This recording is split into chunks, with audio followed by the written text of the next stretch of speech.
Hi and welcome to my channel. My name is Jazz. Today's video is all about procrastination.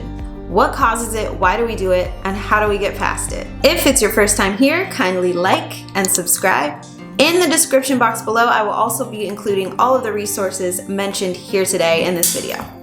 Let's get started.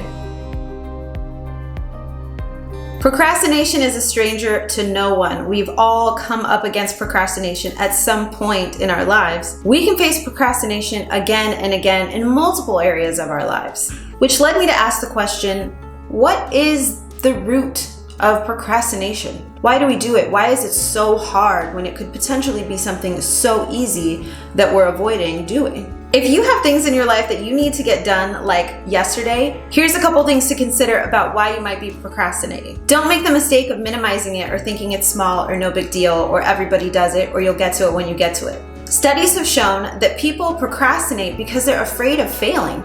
They're afraid of failing at the task they need to complete. This fear of failure can promote the procrastination in lots of different ways. It can cause you to avoid finishing a task or not even ever getting started at all. Here's a good one. Telling yourself, I'm just waiting for the right time. This is a very commonly used excuse to not take action. I can't tell you how often I hear this. There are some things that require waiting. Things like applications, permits, waiting for funding, or a start date on a course. But I'm pretty sure, matter of fact, I'm 100% sure that there is something that you could do now, today, to move that needle and get started on your project. Waiting for a later date, maybe a day when you feel like it's just not gonna cut it. You have to push yourself outside of your current comfortable space. Have you really pushed yourself to learn everything that there is to learn about your new field? If no, take a course, get some coaching. Anyone would hesitate on starting if you know you're unprepared and lacking in knowledge. So get prepared. The flip side of this issue would be those of you who are perhaps sufficiently prepared, you know what you want, and maybe you even started, but you keep deferring to other books and courses as a way to avoid taking action.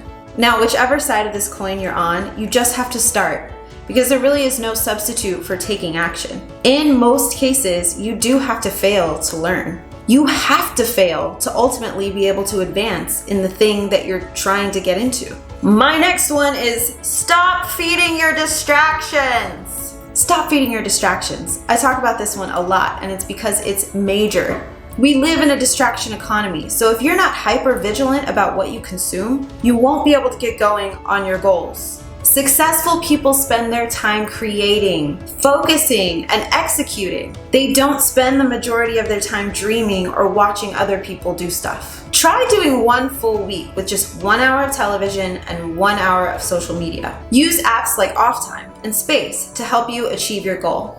Now, I'm not saying to disconnect from the world, far from it actually, but by following 3 to 5 sources of quality content, maybe it's motivational, maybe it's people you look up to or people you want to emulate, you'll be able to engage more deeply with these resources rather than simply using the internet as a place to kill time or escape from your daily routine.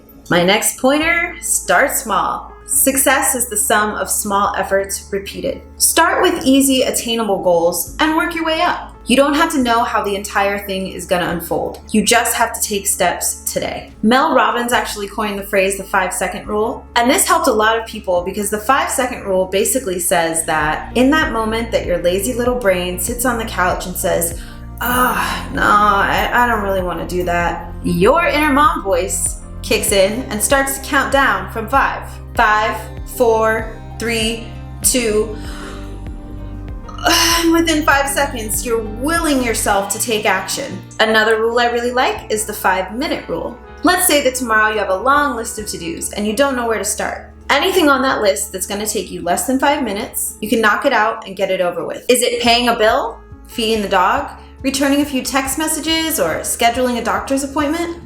Fantastic. Well, then you know it'll take you 5 minutes or less, so you can get at it before your mind even realizes what's going on. Your long list of things to do has suddenly gone from 10 things to 5. Personal story time. Before I had a gym at my house, I used to hate going to the gym. Hate going to the gym. I'm naturally slim, I don't eat a lot, so that's probably why I look really skinny, but I actually really hate working out. Anyway, what I would do after work to get myself to go to the gym is first I would just say, Jazzie, just put on your shoes.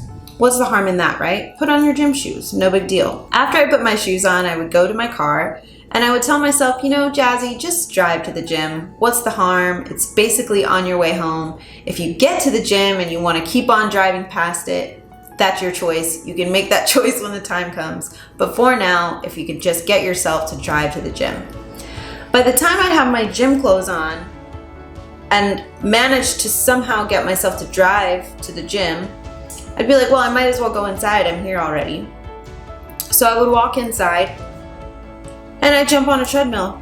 And within 15 minutes, I'd be feeling better, my mood would be elevated, and I would remember why it's important to exercise and why I ever came there in the first place. I tell this story just to illustrate the point that you don't have to be necessarily excited every step of the way, but taking the action is the thing that matters the most. If you can begrudgingly put your shoes on, hey, your shoes are on. If you can drive super duper slow over to the gym, hey, at least you're at the gym. Now, if you can get out and walk in and step on that machine and start running, you're gonna start to feel good and you're going to be glad you went.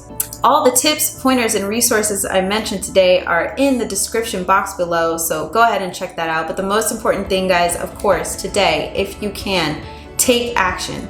Small steps, whatever you can do, but take action towards your goals. And just know that there's nothing to be afraid of on the other side of the effort. Please like and subscribe. See you guys in the next video.